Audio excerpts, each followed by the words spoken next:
ছাত্র জনতার আন্দোলনে ক্ষমতা হারানো আওয়ামী লীগের অনেক শীর্ষ নেতা এখন রয়েছেন প্রবাসে। কেউ অবস্থান করছেন লন্ডনে, কেউ বা প্রতিবেশী দেশ ভারতে।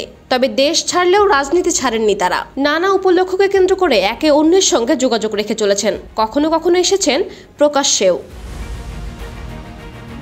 এরই ধারাবাহিকতায় লন্ডনে অনুষ্ঠিত একটি বিয়ের অনুষ্ঠানে একসঙ্গে হাজির হয়েছিলেন আওয়ামী লীগের সাবেক অন্তত 4 জন মন্ত্রী ও প্রতিমন্ত্রী।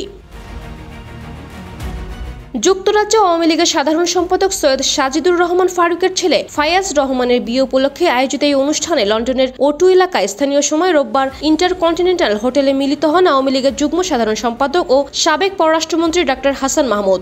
এছাড়া সেখানে আরও ছিলেন সভাপতি মণ্ডলীর সদস্য আব্দুর রহমান, সাবেক প্রতিমন্ত্রী খালিদ মাহমুদ চৌধুরী এবং শফিকুর রহমান চৌধুরী। অনুষ্ঠানে আরও উপস্থিত ছিলেন সিলেট 3 আসনের সাবেক সংসদ সদস্য হাবিবুর রহমান হাবিব। রাজনৈতিক বিশ্লেষকরা বলছেন, প্রবাসে অবস্থান করেও সংগঠনের অভ্যন্তরে প্রভাব ধরে রাখার চেষ্টা করছেন এসব নেতা। আগে ব্যক্তিগতভাবে দেখা দিলেও এবার তারা একসঙ্গে হাজির হয়ে হয়তো বড় কোনো বার্তা দিতে চেয়েছেন দলের ভেতরে এবং বাইরে। এদিকে শেখ হাসিনা সহ দলের একাধিক প্রভাবশালী নেতা বর্তমানে ভারতের বিভিন্ন শহরে অবস্থান করছেন বলে জানা গেছে। সেখানে থেকেও দেশের রাজনীতির উপর নজর রাখছেন তারা।